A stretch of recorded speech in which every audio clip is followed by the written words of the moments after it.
was the summer of 1989, and I was 18 years old. And I was your classic bolshy teenager. I had an opinion on just about everything, and I was very happy to share it with anybody who'd listen, and probably with a few people who would have rather not listened, but never mind. So you can imagine my very calm, patient, chilled out response when my sprinting coach told me, essentially, that my sprint start technique was rubbish. That very day. Now, at this stage, I'd already been quite heavily involved in athletics for a few years, and in total, I was involved for 16 years. I loved my athletics, I had an amazing time, and I was lucky enough to be pretty good at it. So over my years, I won 3 national schools titles. I ran for England and Great Britain in some amazing places, truly amazing places, like Rome, Moscow, Gateshead. Although Gateshead, actually, I have fantastic memories from there because that was where I won the Under-23 European Cup. So let's go back to this day of sprint start practice. And if you've ever watched athletics on TV, then you may think that the sprint start is actually pretty straightforward. If you've watched the big guys like Usain Bolt and Linford Christie, they make it look really easy. What's so difficult? You put some blocks down, you brace yourself against them, and you just go hell for leather when the gun goes, right? But what a lot of people don't realise is that right there at that moment, your entire body weight is resting on your fingertips. And your shoulders are pushed further forward than your hands, so that you're like a coiled spring ready to leap out when the gun goes. But what that means is it's actually incredibly uncomfortable, but at the same time, it's an absolutely crucial part of the race, so you have to get it right. So picture the scene. There's me in my teenage years, teetering on the precipice. I'm there in my sprint start position, and I'm absolutely convinced that if I lean 1 more millimetre further forward, I'm going to land flat on my face. I'm there, poised and ready for the perfect faceplant. And my coach says, "You're not really leaning very far forward at all. You need to do a lot better." Now, obviously, I think he's talking nonsense, because I think I'm right about most things at this stage, remember. But I know that I'm right about this, because I know what I'm physically capable of. I can feel what I'm doing with my body, and I know full well that if I'm going to lean 1 more millimetre further forward, then I am going to be flat on my face. So we reach an impasse.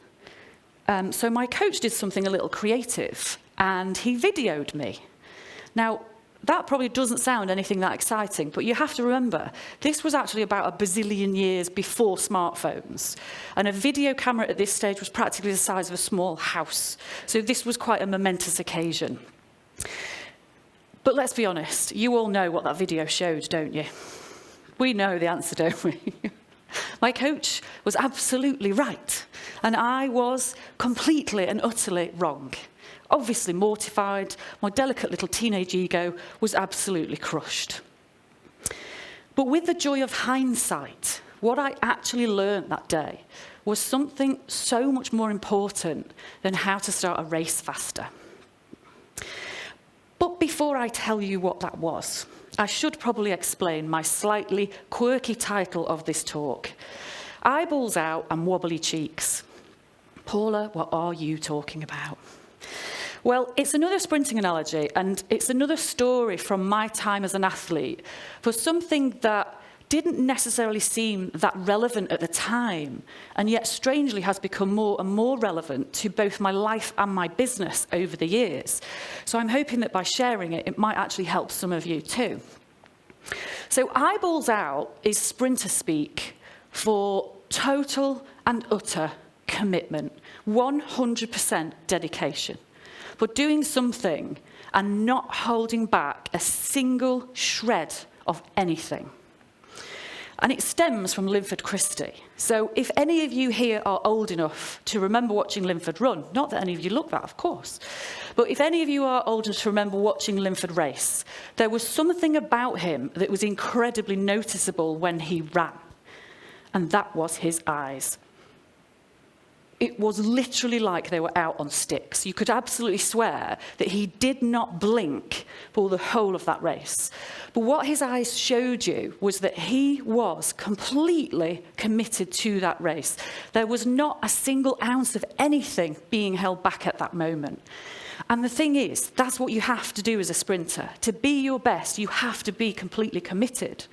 But this is the same for all of us in life. To be your best, you have to be completely committed. But with sprinting, there's also a catch. Because there is one thing that is guaranteed to kill your race as a sprinter, and that's tension. Because the moment you push too hard, you strain too much, you just try too hard, then you tighten up, and that tension absolutely kills the race and kills the speed. So do you know how you tell when a sprinter is relaxed? It's in their cheeks, these cheeks. So when a sprinter is relaxed, you will actually see that their cheeks go right up and they come right down, which does make for some very attractive photos, as you can imagine. But that's the beautiful anomaly of sprinting, is that you have to find this place of complete commitment, but you also have to relax and trust in your skills and trust in your abilities. And this is the beautiful anomaly of life as well, that we have to really push and really go eyeballs out if we want to succeed. But we also have to stop stressing and straining and trying too hard, and we have to trust ourselves and our abilities.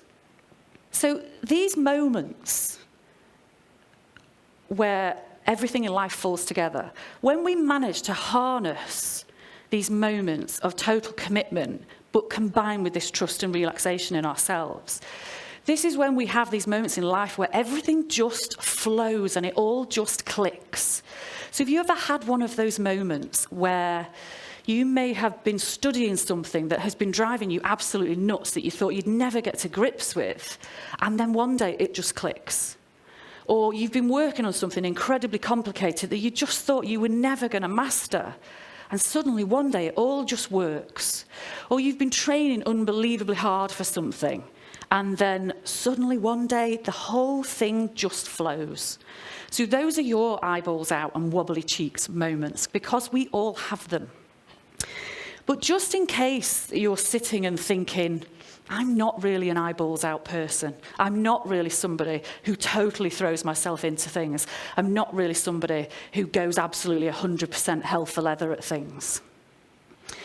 Think back to when you were a kid, because children have the most amazing ability for obsessive focus on the things that they love to do, to the complete exclusion of everything else. And you were all kids once, so you all have this ability within you for this relentless dedication. The challenge is that as we start to grow out of childhood, we learn new things.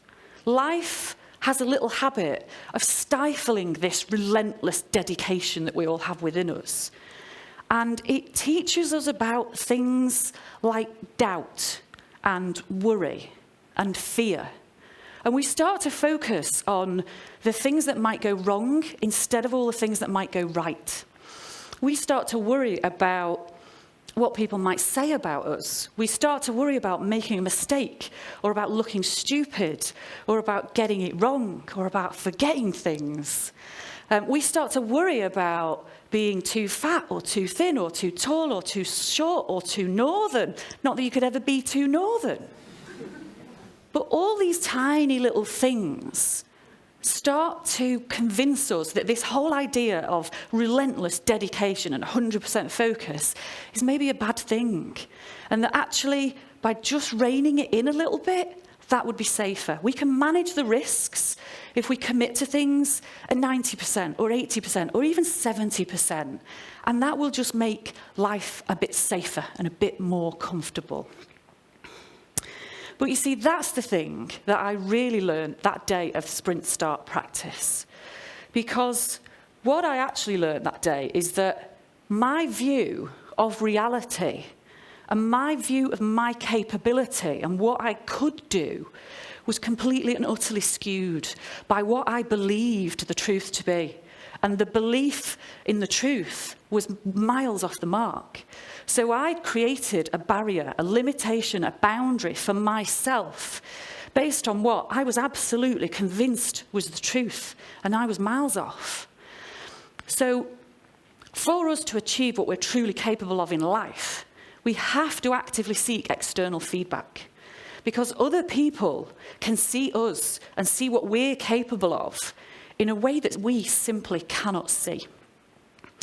Tiger Woods explained this beautifully when he was asked, why do you need a coach or a team of coaches when you're already the best golfer in the world? And he answered, because I can't see my own swing. And he's right. Not one of us can see our own swing. And this isn't just about sports or sports technique. This is about anything that we are working towards or striving for in life, whether it's life, work, business, a passion, a hobby. Anything that we are really working towards, we can't see our swing. We can't see the natural limitations and the natural boundaries that we place on ourselves because we're listening to the niggles of doubt and worry and fear. So we have to go and seek that external feedback, because that view from other people, that's the truth. That tells us what it is we are truly capable of, because it is undoubtedly so much more than every single person believes it to be. Now, just before I finish, there is one little secret that I want to share with you. I was introduced here tonight as a former sprinter and a former international athlete, and I am incredibly proud of that. But the thing is that in here and in here, I'm still a sprinter, and I'll always be an international athlete, because every single thing that I achieved in my years as an athlete, everything that I learned and achieved, is all still part of who I am right now. And it's all still here for me to tap into, to help me achieve more in my life and in my business every single day. But the thing is, this is absolutely the same for all of you. If you think about every single person who has ever influenced you in your life, every teacher that you've had, every boss that you've ever had, every member of your family that has guided you or taught you something, think about everything that you've ever studied and everything you've dedicated yourself to, and think back to the stuff that you had that relentless obsession about as a kid. And every single thing that you have learned, every bit of attitude and aptitude that you have acquired throughout your life is still within you right now. And it's still right there to help you achieve every single thing that you want to in your life. What you are capable of is so much bigger than you believe. And you already have all the resources in you that you need to get out there and make it happen. So go and do it.